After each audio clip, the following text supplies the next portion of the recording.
दोनों नौजवान कहीं से घूम के आए अपने दरवाजे पर, मामला फिर है गाय के तोरे नजर में जब हम ही हैं तो हम ही के मामला। दरवाजे पर दुल्हन उदास बैठी है, सामने मुखातिब हुआ और बोला, क्यों जी प्रिय,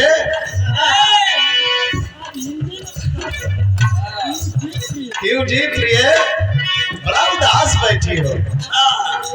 तबले क्यों का जवाब यूं में ना देके घूम गई।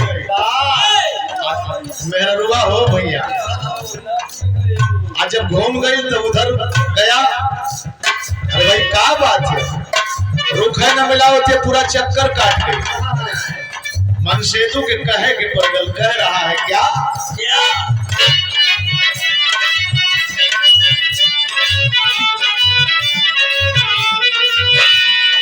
पायल है राई की झुमका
अभी जाता हूँ, अभी लेकर के आता हंसने लगे। कलश के छजा नौला जाते बानी एगो और काम के ले आए का कलश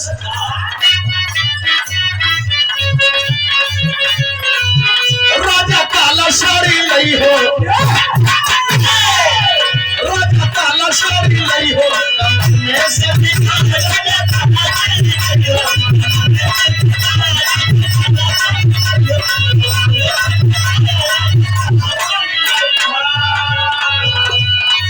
नैहर में पहली भौज मोर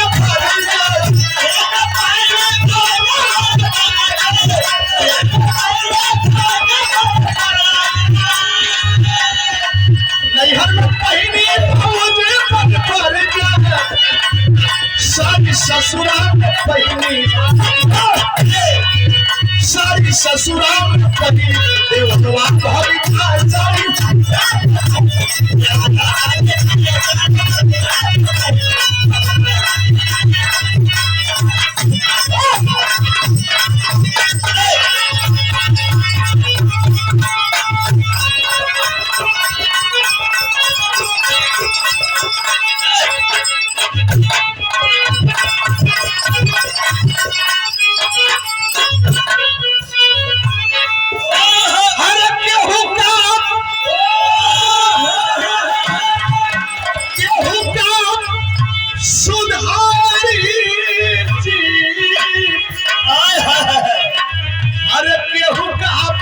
सुधारी जे अपने से ना सुधरी होगे, जे अपने से ना सुधरी होगे